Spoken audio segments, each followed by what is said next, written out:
Greeting, Wentzville Fire friends. This is Wentzville Fire Chief John Schneider. We're excited to bring forward to you Hot Topics, which will be our monthly podcast, and where we discuss current trends, current topics, things that are buzzing around our community. And while we do that with various individuals, we'll also be touching base on current safety tip to give us different avenues for reaching different populations in our community. Along with me today is my Assistant Chief, John LeDoux. Good morning.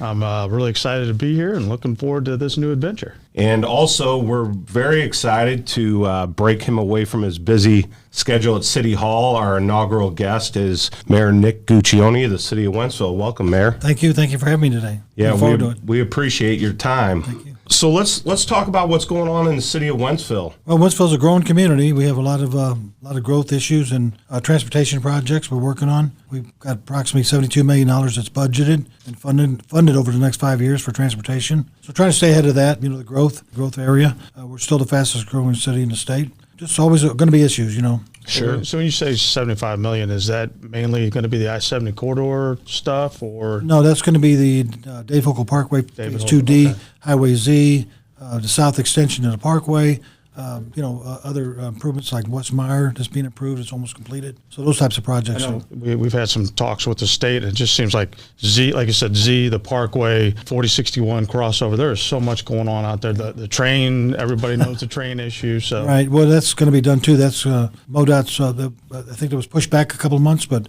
that's moving forward, that project as well. So talk about that a little bit, about how your office and the city administration in general needs to work with MoDOT and the county, and how all of those agencies come together, because there is a lot of revenue sharing or expense sharing in some of these larger projects. Can you talk about the importance of keeping those communication lines open? And yeah, absolutely. We have a great working relationship with MoDOT and the other entities, the county road board, Steve Ellman, county executive, and county council to approve funding for the growth area here. I think they approved some last night at their council meeting as well. 4061 Highway P, that was the first one in 2012. Right. There's a lot of fatalities on that corridor. So working with MoDOT, and it was a $16 million project to get that overpass and safety improvements there. So that's the type of relationship we have, because there's funding comes from different entities, such as the County Road Board, CMAQ, which is a safety fund, state and federal dollars. So we work with everybody, as well as the fire department and the school district and their needs, try to coordinate everything with the best movement in traffic. Not being an engineer, so I count on my staff. No, we understand, and we have been a big part of those planning meetings, and the school district's been involved, and obviously those are always good planning meetings and important. What about from a resident standpoint? How can they keep an eye on those things and the progress? How do you guys, from the city standpoint, communicate those things out? Well, we have our page, our website and our page. We put out a lot of information. I share a lot of my social media, try to keep people updated. Some of the other aldermen to do updates. Dare I say tag the mayor? Tag the mayor, yeah.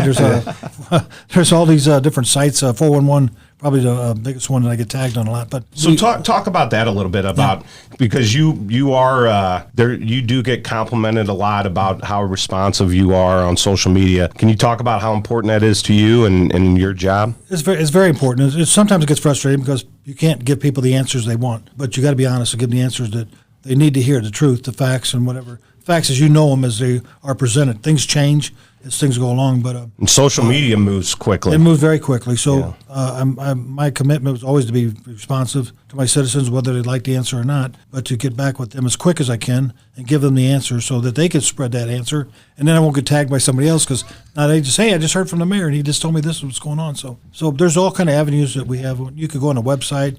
You can go to MoDOT's website, you go to St. Charles County Council or St. Charles website, and they've got all the projects listed. So you mentioned a lot on the infrastructure needs. I live over by where the new public works facility is being built. You want to touch on that? The dirt started moving this past week. Yeah, as we grow, we have to keep ahead. Like our water treatment plant, we've done expansions to keep ahead, so we have capacity for the growth. The growth is coming. The public works was a need. We needed that new public works facility. Bought the property, I think, 20 years ago, and sat on it until we had the funding, the bonding capacity to build that facility. So there's no tax increase. So that's just it's a no tax bond. We'll build that facility to accommodate the growth of our community. We'll probably keep the other public works facility as well. I was going to ask you what the plan. That's what our plan is right now. It could change. Right now, we're going to keep that facility. And that's the one up in Old Town, right? Right. Yep. And there'll be very little traffic coming out of that. Mostly employees, but a lot of little traffic, and more of a place to store salt. Sure. Because salt, you can get it cheaper, and sometimes, like this winter, we had a mild winter. Good time to buy salt. It's cheap because they're stockpiled. And so we could stockpile it for next year if we have a bad winter. So get it at a lower cost. Sure, that sounds great. You're talking about public works. Was there anything with the Wentzville Rec Center that's going on? I know we're starting to get fired up and moving really good on that. Is anything new happening over there? Well, we came in under budget, which is good. That was a no tax as well. It was done with a CID, which is a Community Improvement District tax. So it's a retail sales tax, very minimal. There was a little controversy with that, but you pay less than 89 cents for every $100 you would spend, and that's only if you shop in a taxing district. We come in under budget, so we're adding to that with some playground equipment and playground that they're building now on that. We also have coming forward is a Heroes Memorial Plaza. I know Chief, you're on the committee for that. To design that to recognize our first responders, our police officers, our military personnel who were killed or died in a situation, so we can honor them as well. You've done a great job assembling that team. Good people on I'm very proud, and one of our firefighter paramedics is also on that committee with us, and it's exciting that the group of our community that you have serving on that, and we're going to bring forward something that we can all be very proud of. I'm looking forward have to some that. Events, and that'll be really nice. Yeah, because we really don't have anywhere to have a big event for like Memorial Day, Veterans Day, or any type of big venue that we can have. But this will be something we can all go to and do. You know, that makes me think about the Run for the Wall. It's coming up, yeah. It's an exciting time. I mean, we used to really get excited about it when we were in the old station on Pierce. Talk about that and what that means with all that memorial in the last few years has been fantastic too. The new mural up on the eels. Very, very emotional. We were the first Vietnam memorial in the country here in Wentzville, and at the firehouse. You guys took very good care of that, and still to this day, it's standing there, and everybody's proud of it. But to Run for the Wall, these ladies and gentlemen come in every year on their way to Washington and stop off at Wentzville and spend a night. I wish they could spend a couple of days so we could really that would be really great, show our it gets emotional. Show them our town. Yeah, show them our town. Yeah. It gets emotional when you see 500 bikes come off the highway. So it gets really emotional. A couple of years ago, I haven't done it recently, but a couple of years back, I actually climbed up our ladder truck. We raised the flag, and our partners at O'Fallon Fire help us raise the flag over Highway Z between the two ladder trucks. And I got up to get some pictures up on the ladder, and seeing those bikes race up Highway Z, and the loud engines and motors. Yeah. It's when that flag's raised, that huge flag. That's an emotional time. A lot of people come out for that along Z, and you see them placing their hand over their heart, and it's a great event. We have a very patriotic community, very patriotic. We got onto the military and all that, but I had something popped in my mind about the rec center and the commitment to the senior citizens and pretty much you don't really have to be a citizen of Wentzville to come use that. How does that work? We worked in agreement with Flint Hill and Lake St. Louis that you pay this resident rate. You don't, instead of the non-resident, well, Lake St. Louis government picks up the difference. Gotcha. We track that. The city tracks that, so they pick up the difference from the non-resident rate to the resident rate. So neighboring communities. So their community pays that. I have some in-laws that use the facility, and they talk very highly of it. So, and we included because I had when we first brought the rec center up, and we did a study to determine what the need was. I had a group of seniors. It was an ad hoc committee to tell the seniors what they needed in the community. That was one of their needs, was a senior center. They outgrown the other senior center. It was the building needed a lot of upgrades. Yep. They just felt like they were left behind. So I said, let's incorporate the senior center with the rec center. Let's figure out how to do that. We worked it out where there's something for everybody. There's a daycare center, senior center, East Sports Center, 2 pools. You got the Lindenwood's in there. Lindenwood, Lindenwood's got some Speaking classes. of pools, pool season's getting ready to kick off, and I guess you'll be hiring for all the parks. I see a lot of job postings. I guess that's been somewhat of a struggle for the city to retain staff. Yeah, lifeguards has been the biggest struggle with the pools.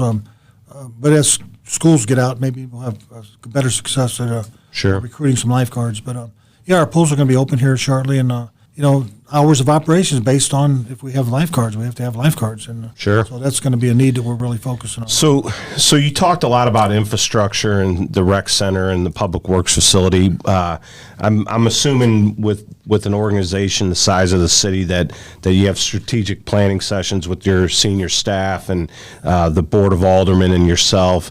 Can you talk a little bit about what you guys are looking at for the next 3 to 5 years down the road? What things? Yeah, we have strategic planning session coming up in June. We have 2 new re-elected aldermen and 1 new elected alderman. So goals change based on the board direction because I only have 1 vote, so I have to follow the direction. But I have my goals, my priorities that I try to present to the board as well. And some of them are on the same page. We're on the same page with a lot of them. So we work through that and prioritize what the needs are. And so we just fill out our survey based on what we think that everybody thinks their needs are. We'll get through that, and hopefully I can push through mine.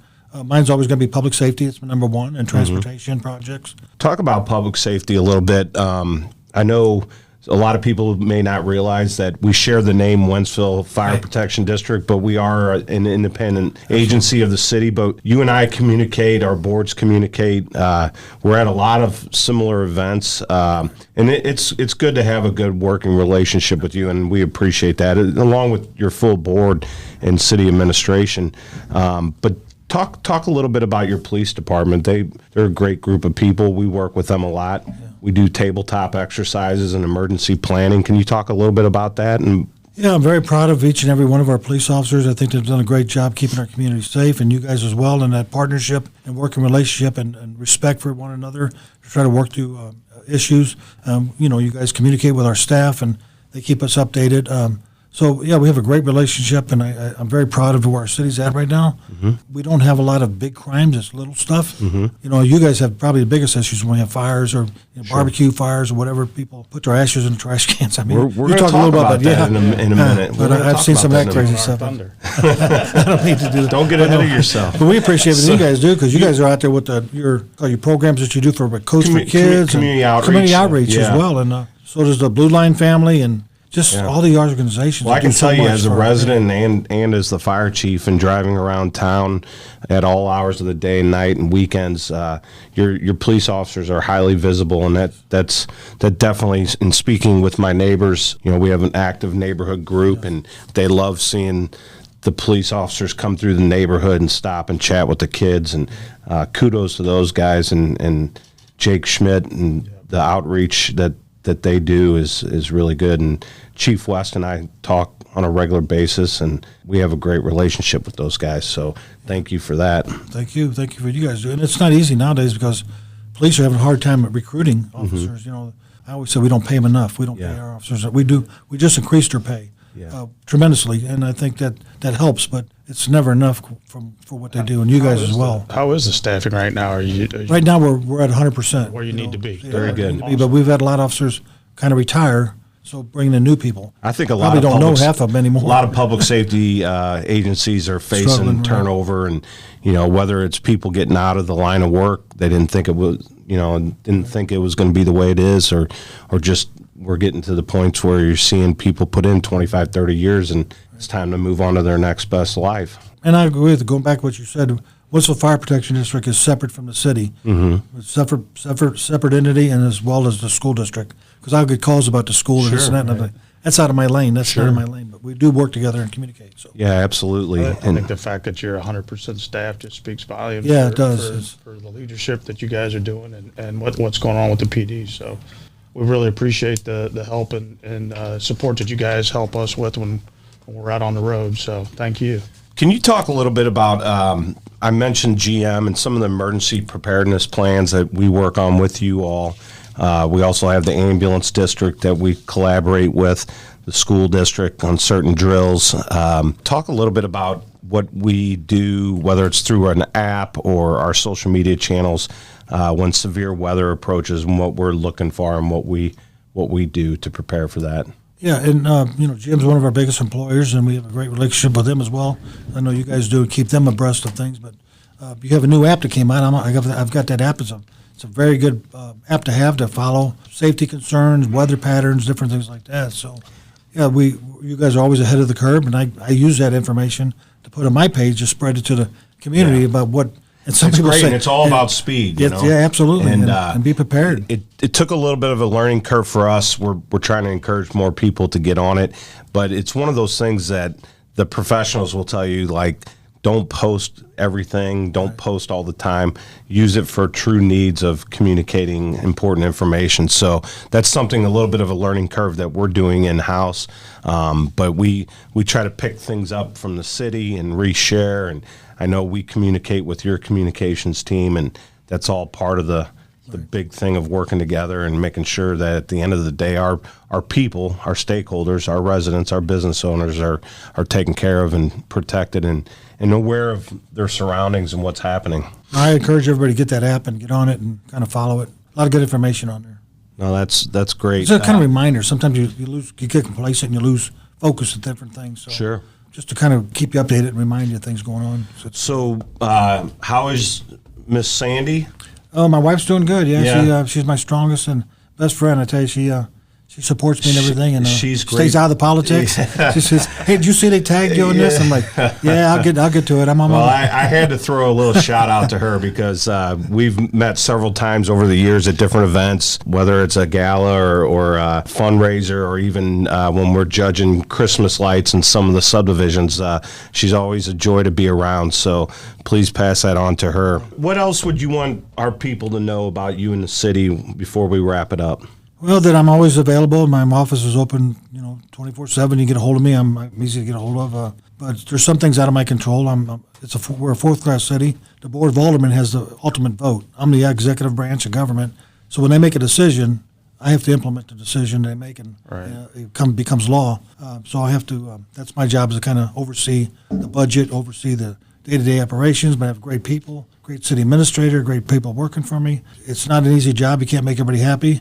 If you're in politics, and you think you can make 100% of people happy, it won't happen. You know what I've seen just from being around it all my life is the majority of time we all want to get to the same place. It's just about how we get there. Right. And so that path may be different for you and I, and everyone else may have a different opinion. But I think when you put the people of this city first, you're going to have a lot of good accomplishments and good accolades and be something to be proud of. And at the end of the night, you lay your head down, you know that you did what you thought was best. And I want to thank you for your service to our community. Thank you. As a resident, and then also as the fire chief, that I appreciate you and everything you do. I appreciate it. Thank you. Most people think that mayor's full-time. It's not.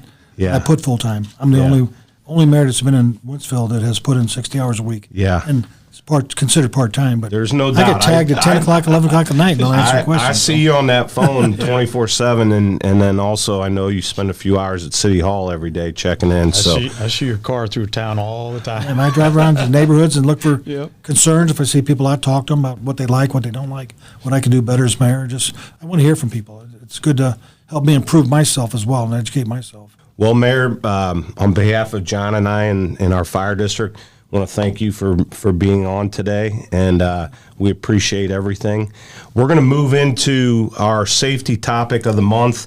The safety topic of the month is grill safety. As more people are moving into their backyards with the warmer, nicer weather, we have a few things that we'd like that our fire prevention folks have helped us put together, and just some 5-6 little bullet points for you to think about and be cognizant of as you do barbecue this summer with your family, friends, and neighbors.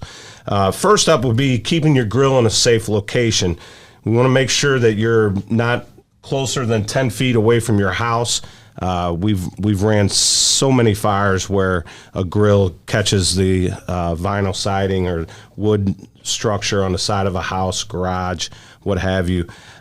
Use proper grilling tools. You know, these longer tools that are made well will help you avoid burns.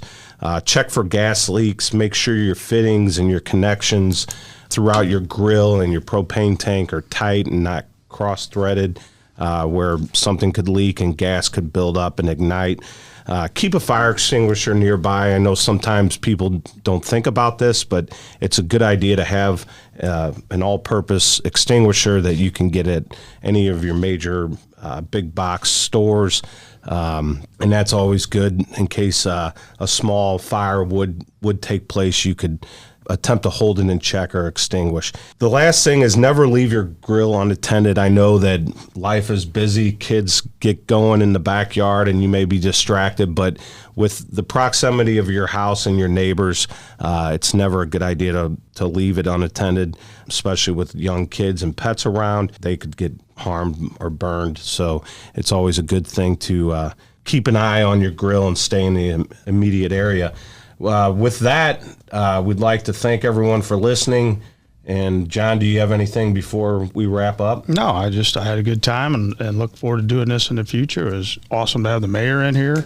I would throw in just on a couple of the safety things that I know some of this seems pretty basic, but it's as fast as the chief was saying, as fast paced as everything is. People forget and leave their grills on. I've done it myself, and next thing you know, your siding's on fire. Or the big one that we have happen multiple times a year and is people have a barbecue and they let their barbecue grill sit for a couple of days, and then they decide, Monday I'll go clean out the barbecue pit, and they don't realize that all that ash has insulated some of the hot ambers inside their barbecue pit. They throw it in a bag, and they throw it in their garage, and they run off to work or they go play golf or whatever. And next thing you know, we've got a pretty major fire. So keep all those things in mind and have a great summer and enjoy your barbecue. Great points. Thank you, John. Mayor, just want to say thank you again. Hope you have a great summer and enjoy some time with family. I'd like to give you, as a token of our appreciation, one of our department challenge coins. So we hope that you display that in your office. So I don't even have one of those yet. So he doesn't have one, but the mayor has one. So Thank you. That's awesome. Good. So thanks for tuning in to Hot Topics here at Wentzville Fire. We care about our community.